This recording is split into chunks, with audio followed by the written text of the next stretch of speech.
Boa noite, meninos. Tudo bem com vocês? Bom, segunda vez que eu tô gravando mesma aula, porque eu esqueci de ligar o fone. Acredita nisso? Esqueci de colocar aquela pendrivezinha ali do fone.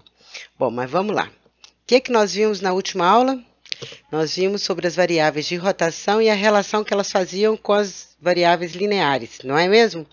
Bom, a gente viu também que se eu pegar cada massinha dessa barra, por exemplo, desse objeto que eu estou pegando aqui para exemplificar, cada pedacinho dessa barra aqui vai ter uma velocidade linear diferente. A velocidade angular é a mesma, porque se você pensar, aqui à medida que ele está fazendo esse deslocamento, todos os pedacinhos estão varrendo o mesmo ângulo no mesmo intervalo de tempo. Então, a velocidade angular é a mesma para todos os pedaços.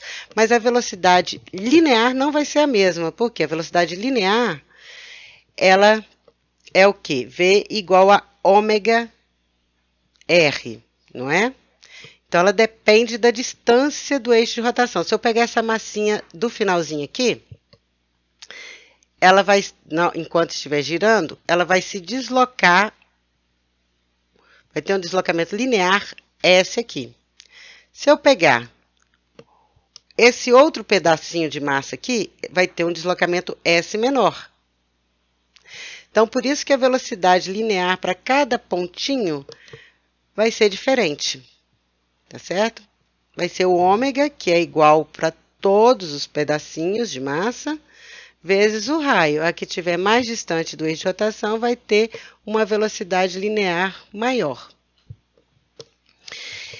Agora vamos falar em energia cinética de rotação. Esse objeto está girando aqui. Bom, cada pedacinho aqui tem uma massinha m e cada um vai ter uma velocidade v diferente. Velocidade linear, né, diferente. Então, a energia cinética total da barra, eu vou ter que considerar cada pedacinho de massa, M1, V1 ao quadrado sobre 2, mais M2, V2 ao quadrado sobre 2, mais M3, V3 ao quadrado sobre 2 e assim por diante. Bom, imagina só, se eu pegar cada infinitesimal de massa aqui, fica impossível a gente fazer. Mas nós sabemos que V é igual a ômega R. Então, VI, a velocidade de uma massinha aqui da pontinha, vai ser igual a ômega, que é igual para todos, que é a velocidade angular, vezes R, que é a distância dessa massinha a esse eixo. Essa outra massa aqui no meio vai ser M2, ômega, que é igual para todos, vezes R2, que vai ser esse outro raio. Então, eu posso substituir VI por ômega RI. V está ao quadrado, ômega RI ao quadrado, ômega é o mesmo para todas. Posso colocar em evidência aqui e colocar entre parênteses somente os que dependem, né? MI, RI ao quadrado, somatório. Esse termo aqui, MI, RI ao quadrado, é definido como momento de inércia. O momento de inércia, então, depende da massa e de como essa massa está distribuída em torno do eixo de rotação. Quanto maior o R, maior o momento de inércia. Para vocês entenderem mais ou menos o que eu estou querendo dizer, vamos pensar aqui, ó. Eu vou tentar girar em torno de um eixo de rotação que passe pelo centro de massa. Essa haste, onde eu coloquei dois pezinhos aqui, nas extremidades. Quando eu tento girar, eu sinto maior dificuldade em colocar em rotação essa distribuição de massa do que se eu colocar essa massa pertinho do eixo de rotação. Então, nesse caso aqui, eu vou ter a distribuição de massa da haste em torno do eixo de rotação e esses dois cilindros pequenininhos mais perto. Aqui, olha, fica muito mais fácil eu colocar em movimento de rotação, tá certo? Então, quanto maior o momento de inércia, maior é a dificuldade que nós teremos de colocar em rotação aquele objeto, tá certo? A energia cinética, então, voltando para a energia cinética, Substituindo esse somatório de MI e RI ao quadrado aqui na expressão da energia cinética, nós vamos ter que a energia cinética de rotação vai ser igual ao momento de inércia vezes a velocidade angular ao quadrado sobre 2. Onde esse momento de inércia aqui, você vai ter que calcular em relação ao corpo que você está girando e analisar a distribuição de massa desse corpo em torno do eixo de rotação. Se esse corpo for contínuo, se for massivo, né, tipo isso aqui, tipo essa haste, nós não vamos poder usar diretamente essa expressão, porque essa expressão aqui é para um momento de inércia discreto, quando nós temos partículas pontuais e vamos analisar o momento de inércia do sistema devido àquela distribuição de massa daquelas partículas pontuais. A partir do momento que nós temos uma distribuição contínua de massa, nós vamos ter que calcular, transformar essa somatória em integral, e nós vamos ter que o momento de inércia integral de R ao quadrado dm, onde esse dm é igual. Se for uma distribuição volumétrica, tipo essa esfera aqui, eu vou ter aqui esse dm igual a densidade, ρ, dV. E o dV vai ser o diferencial de volume de uma esfera. Se for esse cilindro aqui maciço, vai ser R ao quadrado, ρ, dV, onde o dV vai ser o diferencial de volume de um cilindro.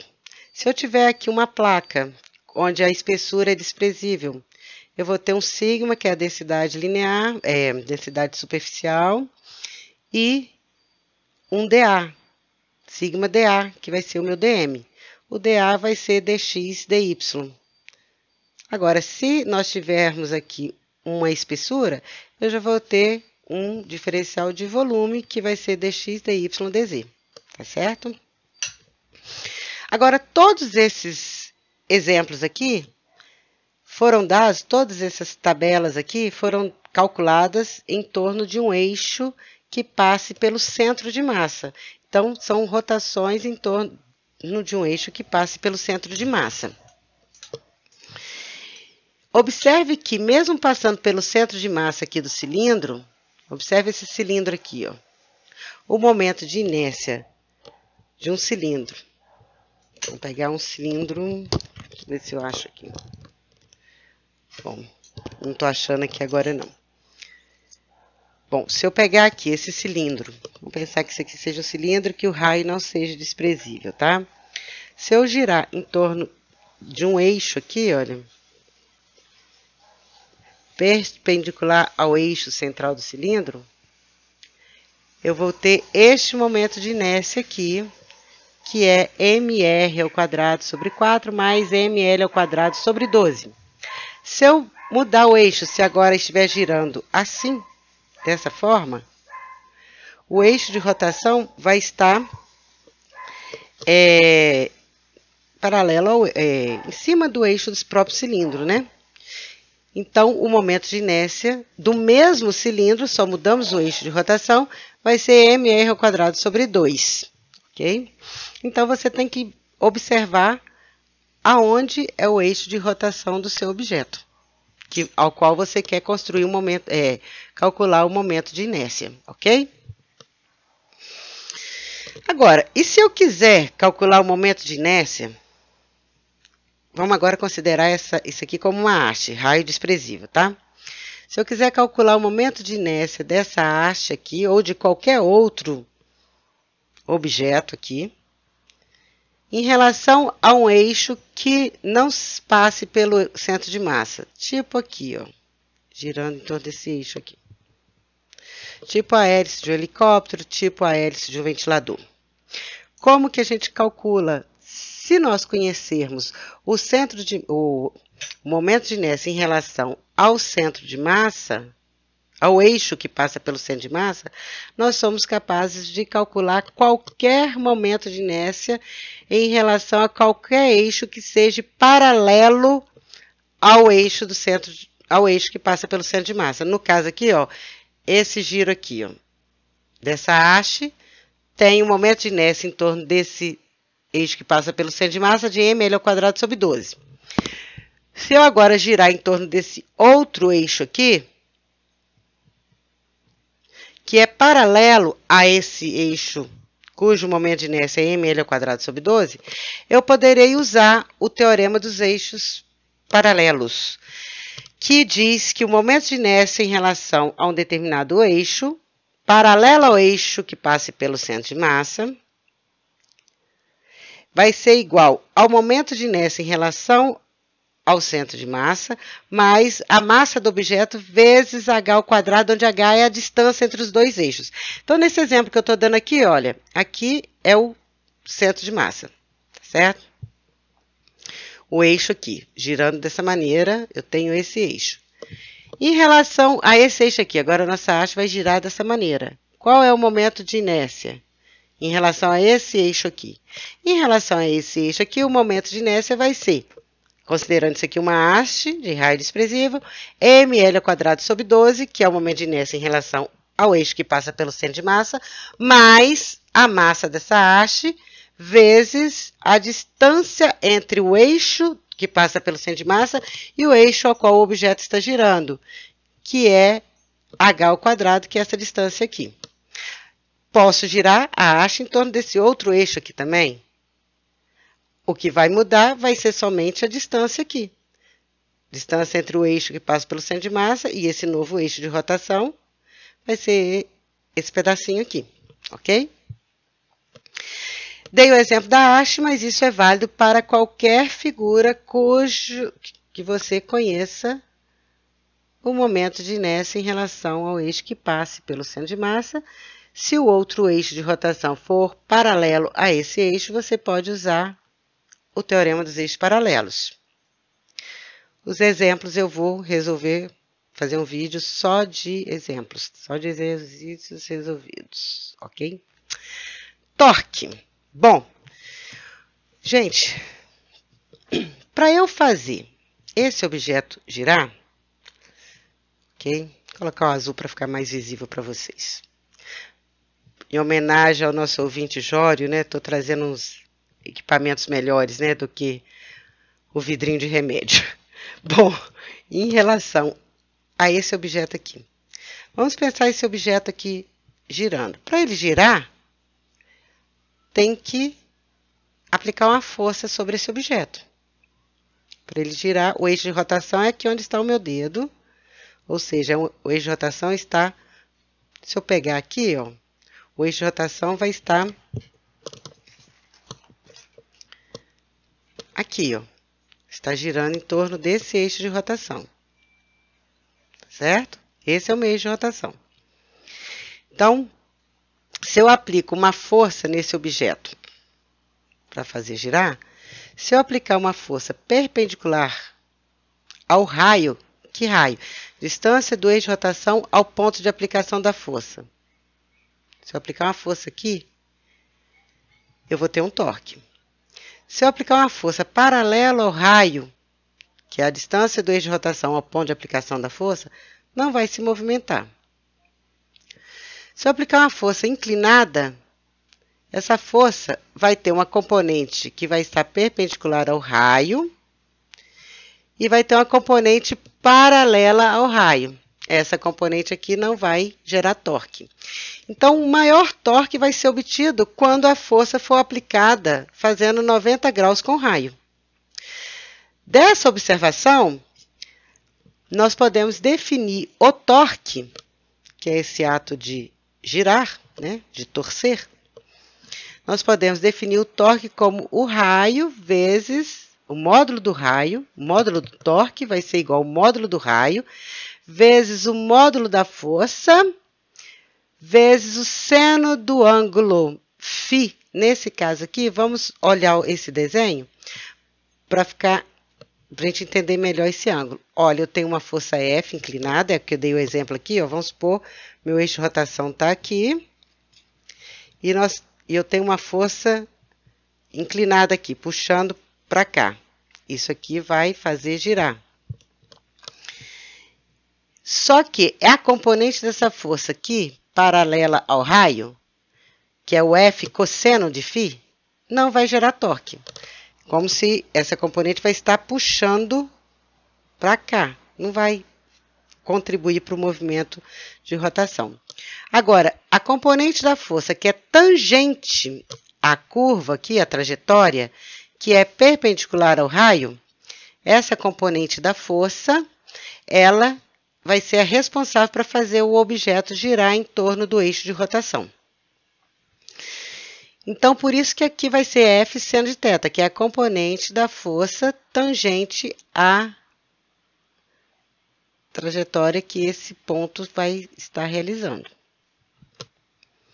Ou perpendicular ao raio, tá certo? Disso, olha, se você colocar seno de 90, eu vou ter R vezes F, torque máximo. Seno de 0, 0. Então, o torque vai ser 0. Ou seja, se o ângulo aqui for 0, a força vai estar paralela ao raio, não vai gerar nenhum torque. Nós podemos pegar aqui, olha, eu vou trocar de lugar esse seno de θ e colocar multiplicando o raio.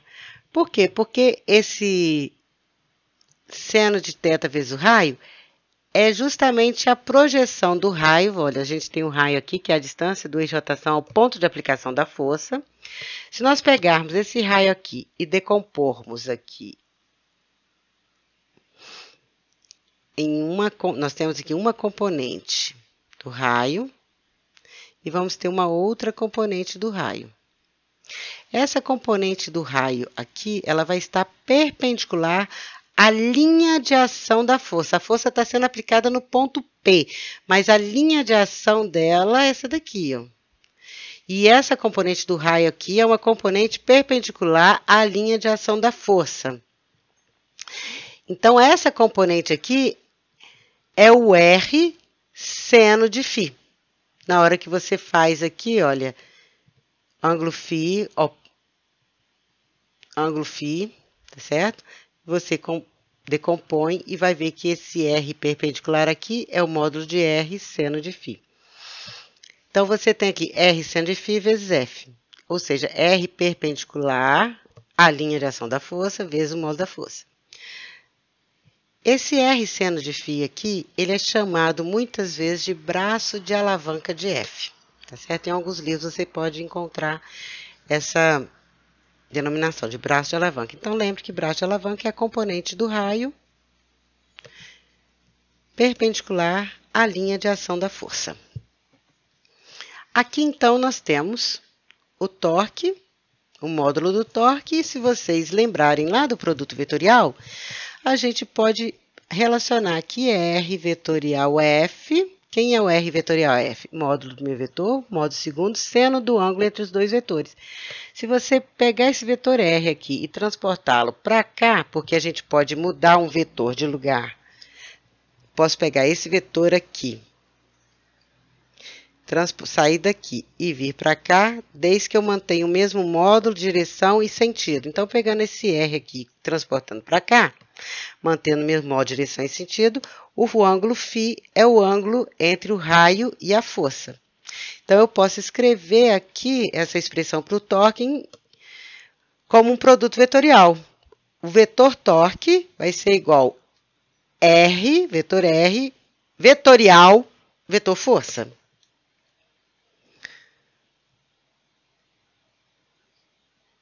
Que nem escreveram aqui. Bom, mas é R vetorial F é igual ao vetor torque, tá certo? Agora, como relacionar isso com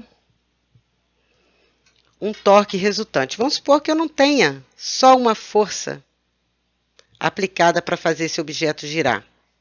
Vamos supor que eu tenho uma força fazendo girar no sentido anti-horário, uma outra força no sentido horário, uma outra também no sentido anti-horário, uma outra no sentido horário. Ou seja, eu tenho várias forças aplicadas a esse corpo aqui para fazê-lo girar. Bom, a combinação de todas essas forças vai me dar um torque resultante. No final, isso aqui vai girar de alguma forma. Imagine você estar tentando abrir a porta da sua casa. O eixo de rotação fica ali onde a porta fica presa. você está puxando a maçaneta para abrir e tem uma pessoa do lado de fora puxando para fechar.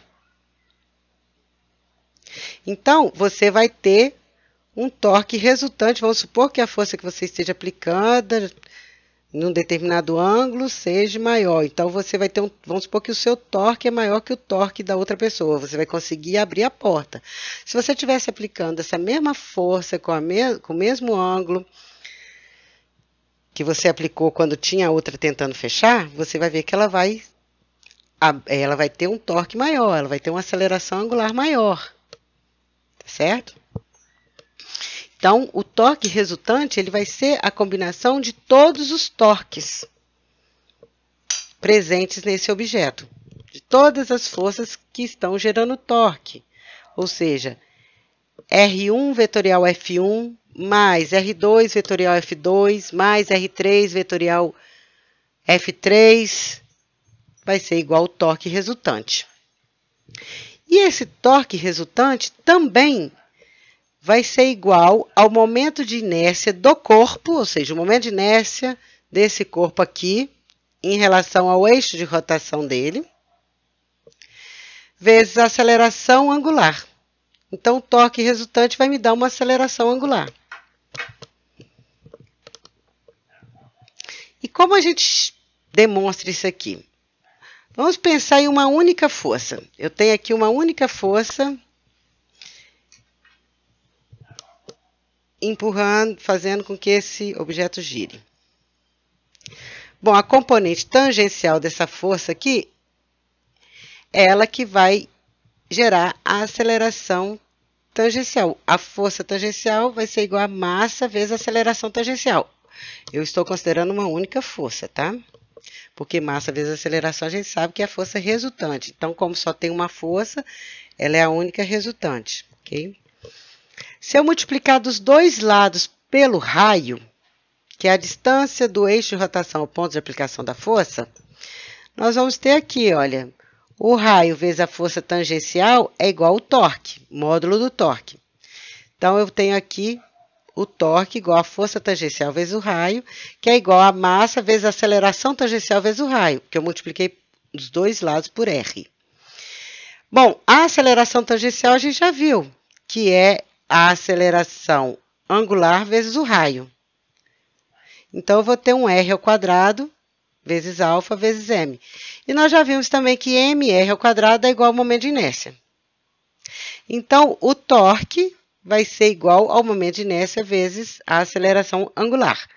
No caso de mais de uma força, podemos generalizar que o torque resultante, aí você vai ter que calcular o torque individual de cada uma e fazer a soma vetorial, onde o torque de cada uma é R1 vetorial F1 mais R2 vetorial F2 e assim por diante.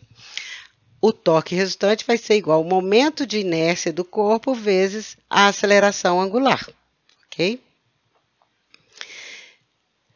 Na próxima aula, vamos falar de trabalho e energia cinética de rotação, ok? Fiquem com Deus, espero que tenha ficado claro para vocês. Se tiverem dúvidas, podem postar as dúvidas que eu estarei respondendo vocês, ok? Um grande beijo, fiquem com Deus.